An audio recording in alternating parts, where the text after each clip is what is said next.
Ding dong YouTube, welcome back to the channel. The Jobless Coder here, and these are my top tips for crushing the career fair.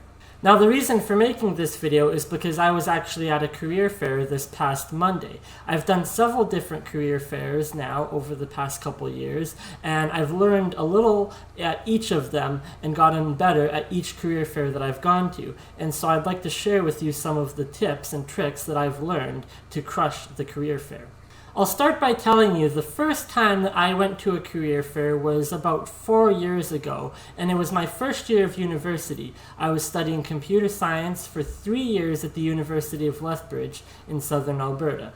And I remember the first opportunity that I had to go to a career fair. They had been announcing it for several weeks. It had been all this hype leading up to it. And I was more excited than you could possibly believe because I hadn't had much experience in meeting different people that worked in tech or technology. And I was so excited that now that I was at a university, I was finally going to get to make connections and reach out to other people that worked in the industry. So I kept thinking about all the wonderful, amazing people that I would get to meet going to this career fair. Would they be employees at Apple? Would I maybe meet somebody who works at Microsoft or Google? I was just excited just to see what they had to offer. So I remember going to the career fair, and it wasn't very long that I had been there when I realized that it was not what I was expecting. Because I was there the entire time. I visited all the booths they had to offer, but there was not one single tech company. There was not a single computer company present at this career fair. About the closest you could probably get to something that was marginally technical or marginally computer related was a company called Vivint. And the only job positions they had there that they were promoting were for sales and marketing during the summer to go, door to door and try to market their whatever service that they provided to people, and it was a sales and marketing position.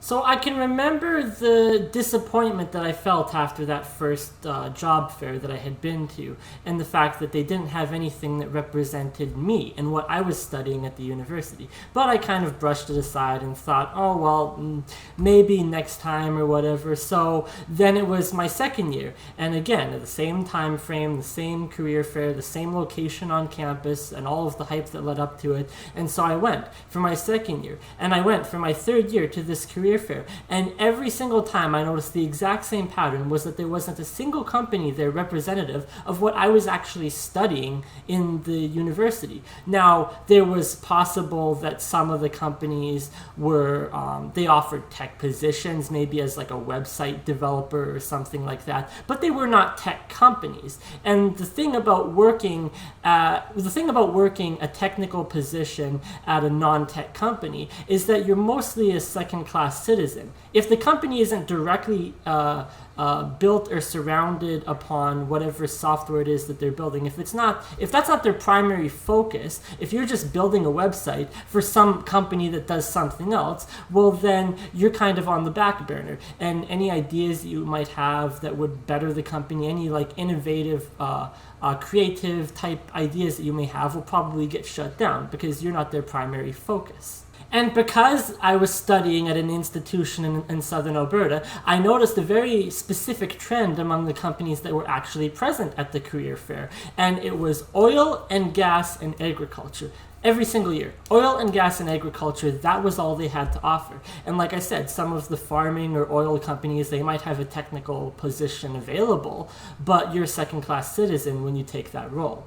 So I actually reached out to my my job coordinator at the time, my counselor at the university, who dealt specifically with job-related things. And I said to her, I asked her, why is it that there isn't a single tech company? Why is there no people here from Google? Why does nobody from Microsoft come down to the job fairs when they have them on the university? And she explained to me that because we're not in a location where these companies exist, where it would be, say, Vancouver or Toronto in Canada, or maybe down in Silicon Valley, because we're not in the central location of where the physical offices for these companies exist, it's a lot more expensive and strenuous on their staff to send and outsource people to these career fairs. And I thought, yeah, that seems like a good explanation, but also sounds like a bunch of total bullshit.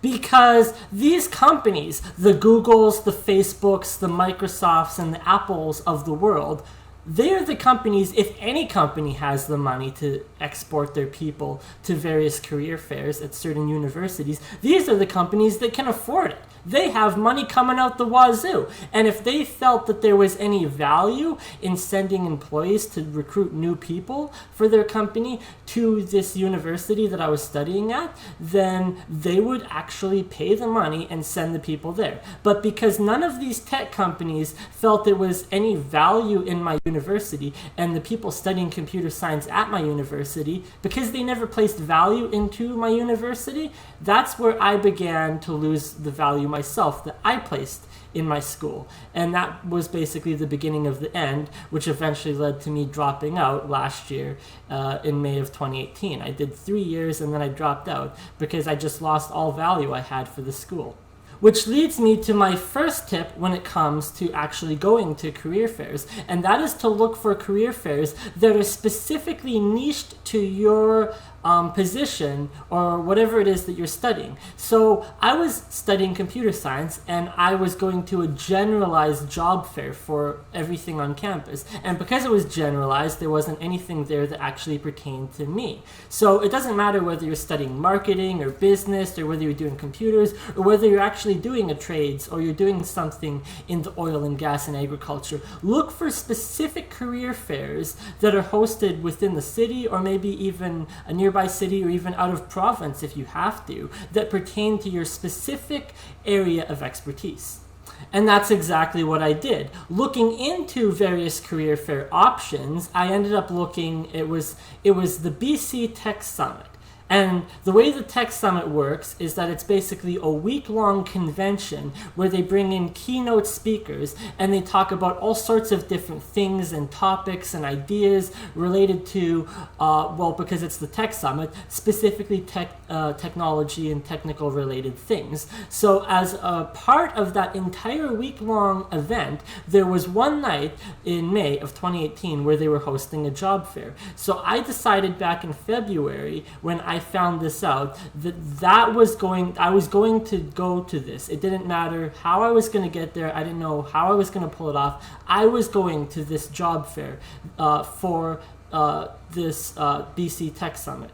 So when I actually left for Vancouver in May of last year, I remember it was the Mother's Day weekend actually. It was Sunday that I drove down here for the Mother's Day weekend. The job fair was planned for Wednesday, and I had been in contact with the company that I found on Craigslist that I actually went to a job interview on Monday. So I went to a job interview on Monday. I was given the offer for an actual job. So I had a job secured, but I told them that I wanted to go to the career fair regardless just to see what my other options were. Maybe I found something that I felt better suited to me or that was more interesting. And so I told them, I'll go to this career fair on Wednesday, and if it doesn't pan out, then I'll take the job with you. And that was the company that I ended up working for, but I went to the job fair regardless. So because this job fair was specifically tailored to the computer industry, every single company there that was offering a position was offering some kind of programming job, whether it was website development, front-end, back-end,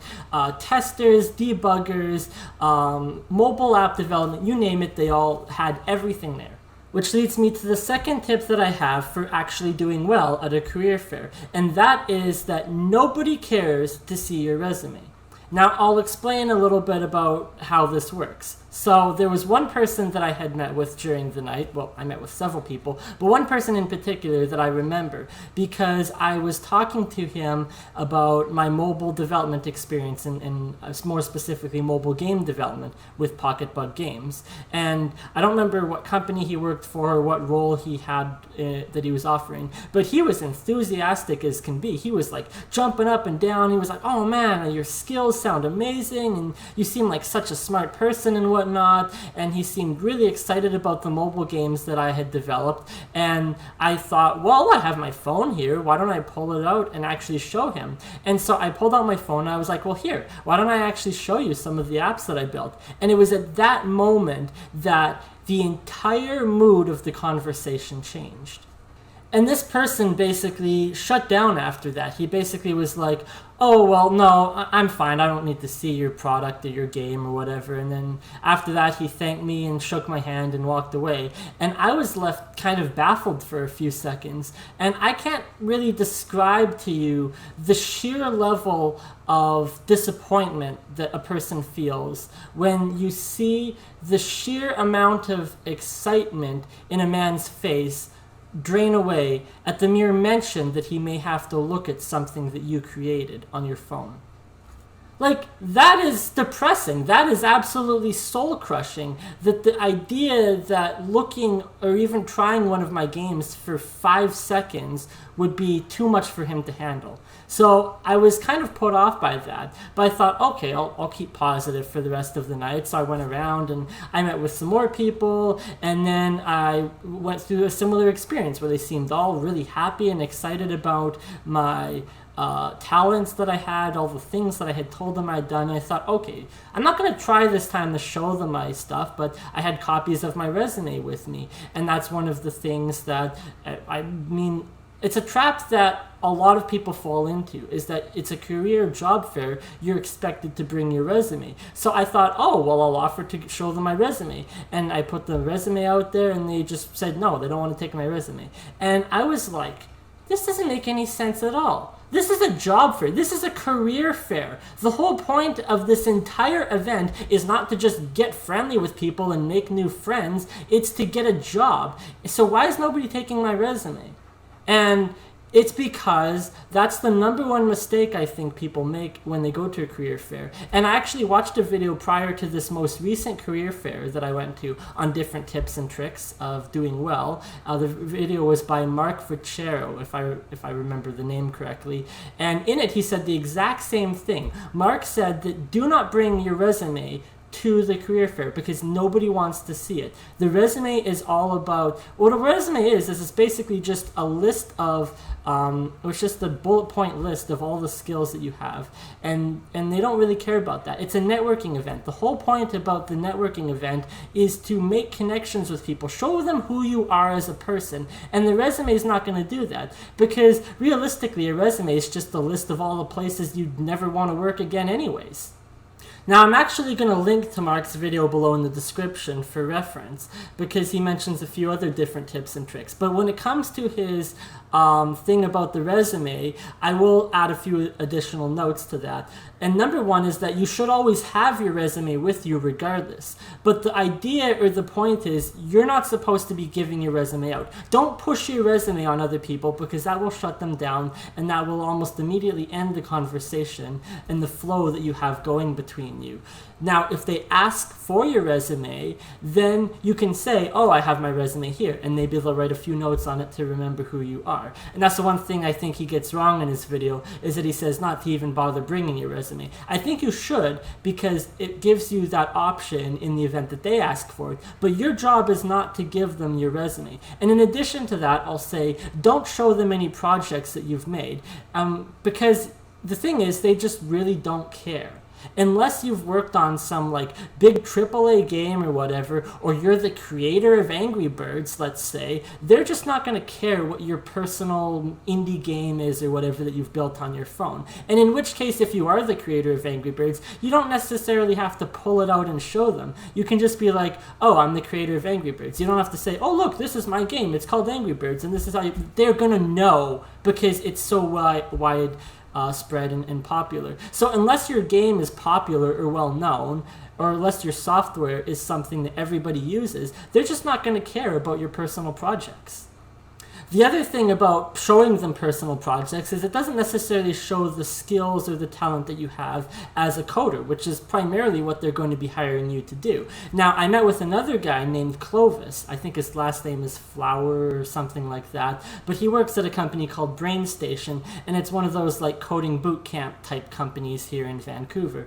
And in communication with him through email afterwards, I asked him why it was that nobody wanted to take my resume, and he told me that because of the nature of the industry, because it's a tech job fair. Now, it may not be the case for every job fair you go to, but because it's a tech job fair, they're not going to care to see my personal projects or the resume, because it's just a piece of paper that's going to go in the garbage anyways. If anything, he says, you should bring your laptop and actually like open up a code editor and just show them a snippet of some of the code that you've written, because that actually showcases your real talent. Now, it's possible, again, that if you say, hey, you want to look at some of the code I wrote, they're just going to be, no, they're not interested, they don't have the time, they have other people to meet with. It's a busy night and there's a lot of people there. So it's possible they'll shut you down. But I should also say, bring your laptop just in case. So maybe they can say, instead of asking for your resume, they'll ask to see something that you wrote. And you can just pull up a quick program in C++ or whatever language you have on your laptop,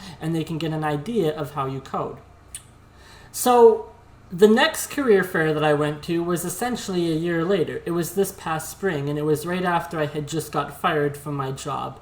And it was the exact same thing. It was the BC Tech Summit. And instead of it being in May this time, right after the Mother's Day weekend, it was actually held a few months earlier in March. So I lost my job in February. It just so happened that this job fair was coming up. I thought, okay, great, I'll go. And this time I know a few different things that I didn't before. I know not to bring my resume. I know to bring my laptop. I know not to try and push my projects on people, because it's all about networking and making connections with others. And so I went to this other job fair a year later, just about, with all of these new skills that I had picked up, and I learned some more things about what you should and shouldn't do. Now, I think it's important to mention that when you're at the career fair, the companies that come to represent themselves have several different employees, and it's always important to understand who it is that you're talking to, because you might walk up to a booth and start talking to somebody there, but you don't know that they work in HR, or maybe they work on, say, the marketing side of the company, and you start spewing out all of this verbal diarrhea on them about what your skills are and your JavaScript and your C++, and these are the things that I've done, front end, back end, and they don't have a clue what you're talking about, because that's not their department. And then eventually they might refer you to somebody else to say, oh, well, why don't you talk to this person over there? They'll understand better what it is you're trying to say. And then you're like, oh, well, I didn't even realize you're not a coder. So always try to make sure you talk to the right people at the right company. So first introduce yourself, but maybe ask them what it is that they do at the company. And if it's not something that pertains to the job that you're trying to get,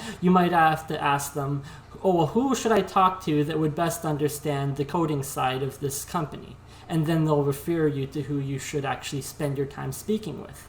And the other thing I want to say is that you should probably try your best, as best you can, in the time frame that you have allotted to you. I mean, for this specific job fair, it only lasted 3 hours, and most job fairs are only going to be about that, 3 or 4 hours long. Maybe if you get lucky, you'll have something that's like 5 hours long. But you want to try to maximize your area of influence and speak to as many people as you possibly can. Because the first job fair that I went to when I came to Vancouver, I fell into the trap of meeting somebody, and they were, his name was actually Sean Hinton, if I remember correctly. He's the CEO of a company called Skyhive, and they didn't necessarily have a booth there, but they were representing the company and going around and handing out business cards. And this guy was a funny guy. I talked with him for probably over an hour about all sorts of different things, and he seemed like a regular old comedian. And at the time, I didn't even know he was the CEO of the company, because he was literally acting like he was some used and abused employee who had to suck up to the manager or whatever, who was actually an employee for his company. But the point is that I ended up on the balcony at some point drinking with him and talking and whatnot. I wasn't taking it seriously, because I was there looking for a job, and I got caught up with this one guy who just had that magnetic personality. And as a result of that, I didn't speak to as many people as I probably should have, or at least that I could have, had I not got caught up in communication with this one guy.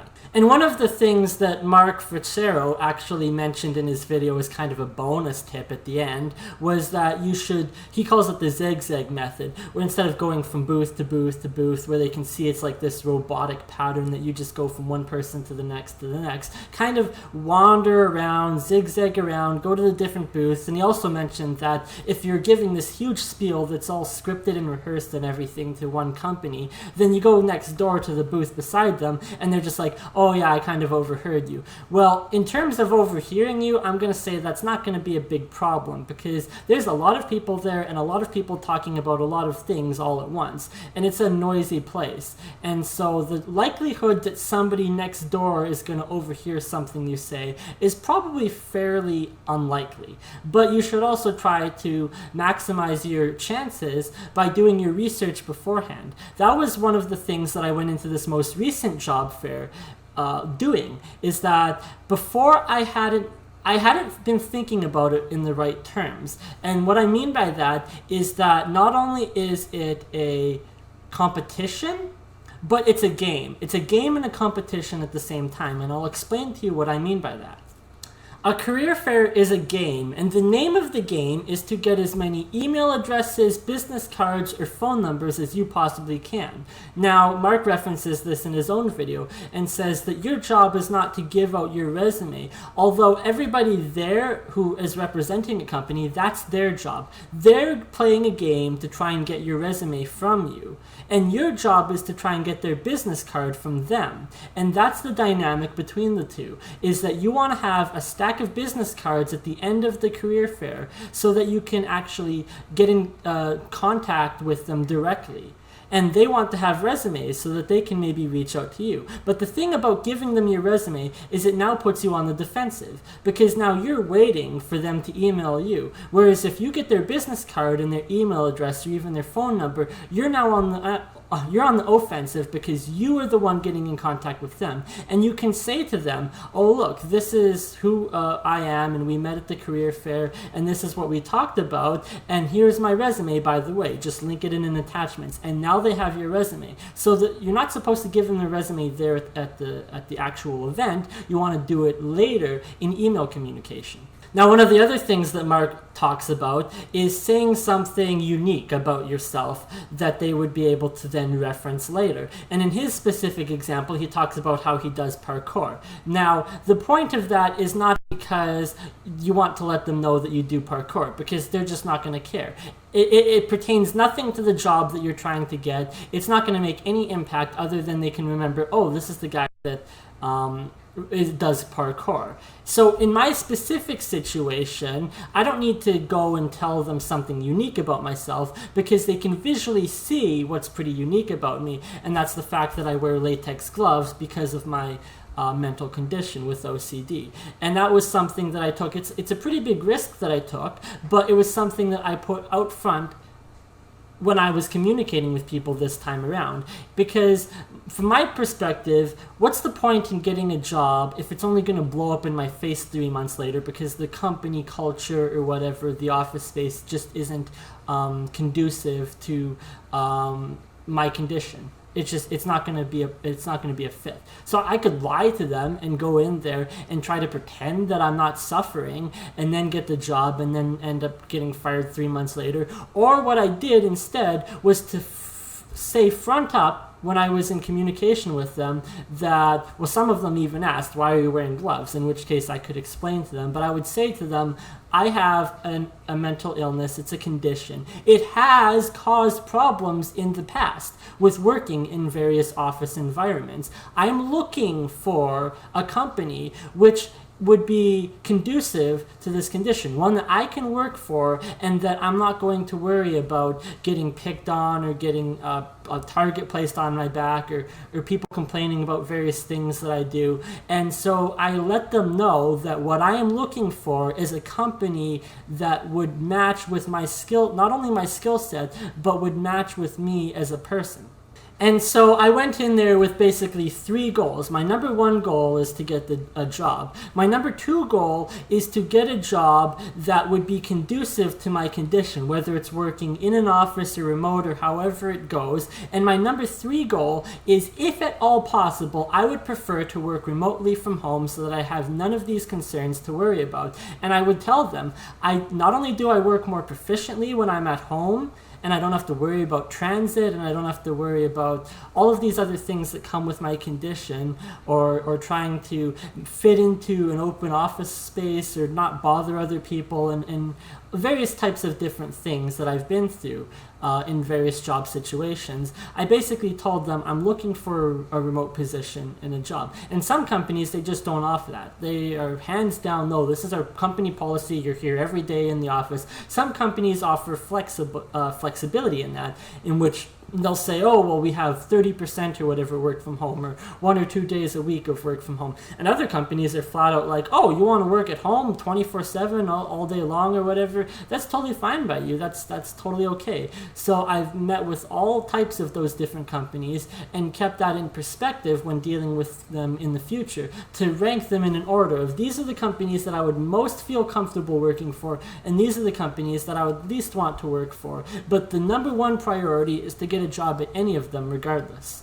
Now, I mentioned it was a game and a competition. Now, what I mean by it being a competition is that I needed to think of it like a competition, because all of the times before I went to a job fair or a career fair, I wasn't thinking of it in that way. And when you think of it as a competition, it changes how you approach the actual event and how you prepare for it. Because a lot of people think, oh yeah, you just show up and you dress nicely and you bring your resume and you're gonna get a job. Well, no. It doesn't necessarily work that way, because at the one job fair that I went to, this most recent one, not the most recent one that I went to last Monday, but this one last spring that was also part of the BC Tech Summit, they flat out said during their opening whatever speech to everyone that there are 300 positions available here and over 500 people in attendance. So what does that tell you? It tells you that a good half, at least 50% of the people there, are flat out of luck. They do not get a job from this career fair, period. And so because of that, it's a competition, because you're competing with everybody else that's there to get a job. And so not only do you have to dress and look appropriately and all the other things that everybody else is doing, but that's the problem. Everybody's doing it, so what makes you stand out? Well, it could be that you've gone and done something really amazing, and like I said, maybe you're the creator of Angry Birds, or you've worked on some AAA game that's really popular. Then that kind of elevates your skills and it puts you in a better status than other people.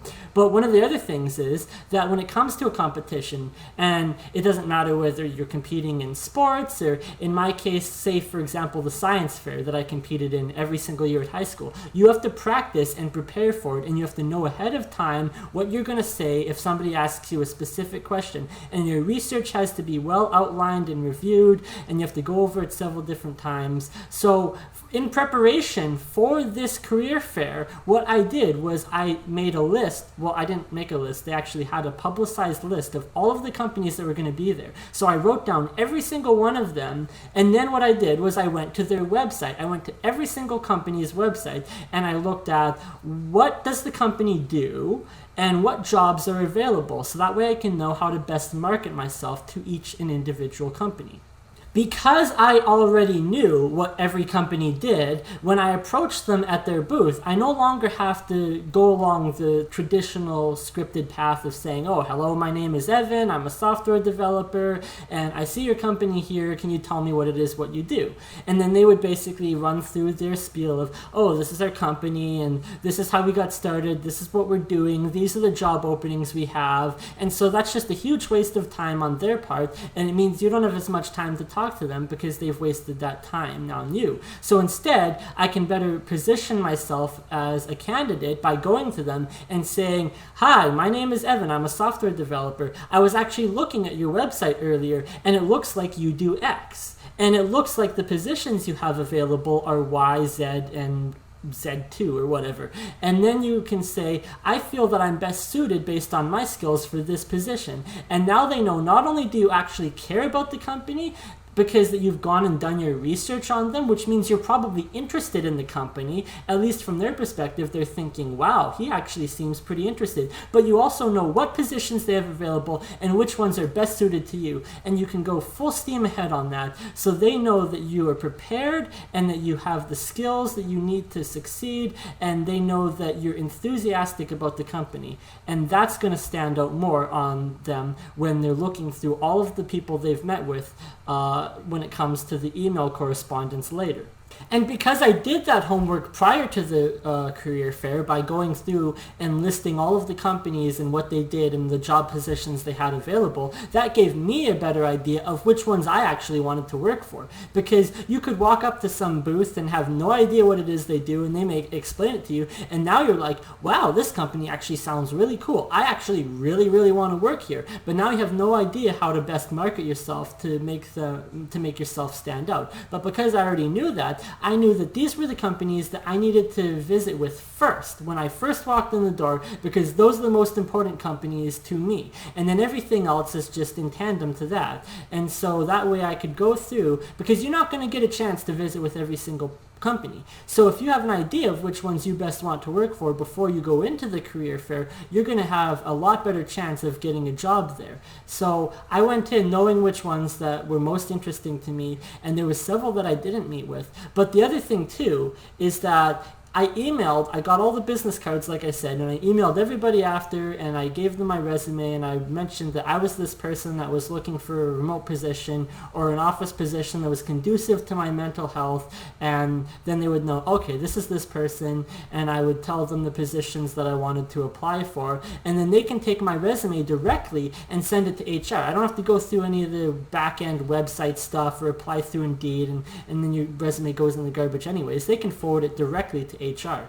But because I made this list of all of the companies that I visited, well, I put a check mark if I visited them, that also told me all of the companies that I didn't visit. And because they were there with positions available, I mean, I may not have met with them directly, but I have them now, and I know that they're hiring. So I went on all those companies' websites afterwards, and I looked at what positions they had to offer, and I sent out applications directly to them and said, hey, look, my name is Evan, I'm a software developer, these are the skills that I have. I was at the career fair, unfortunately due to time constraints, I never got to meet with anybody at the company or any of the company employees or representatives. However, I'm really interested in this position. And so then they would know that, oh, this is a person who was at the career fair, he's looking for a job, and maybe I just stood out to them because, like I said, I can stand out fairly easily with the gloves that I wear, so maybe they actually saw me, but they just didn't get a chance to meet with me. One of the other things that I did, in addition to all of this other stuff, was that they had a big banner there at the career fair with all of the sponsors on it, and some of the sponsors are not there at the career fair because they may not be hiring, or maybe they just don't have a booth or whatnot, but they're a sponsor of the event. So I took a picture of this banner that has all of the sponsors of the event, and then I reached out to all of the other companies on the banner that maybe weren't at the job fair but were a part of the tech startup week, and so then I would apply for those jobs. Anyways, that's about all I have for this video. Thank you for watching till the end, and because you watched till the end, I'll actually give you my parting bonus tip here, which is that you should always stay positive when dealing with people at the job fair. Never give them anything that would either be considered negative or that could be considered a red flag, even if it's the truth. And so I went in there with the story that I left my job in February to go and try freelancing, even though the truth is that my boss fired me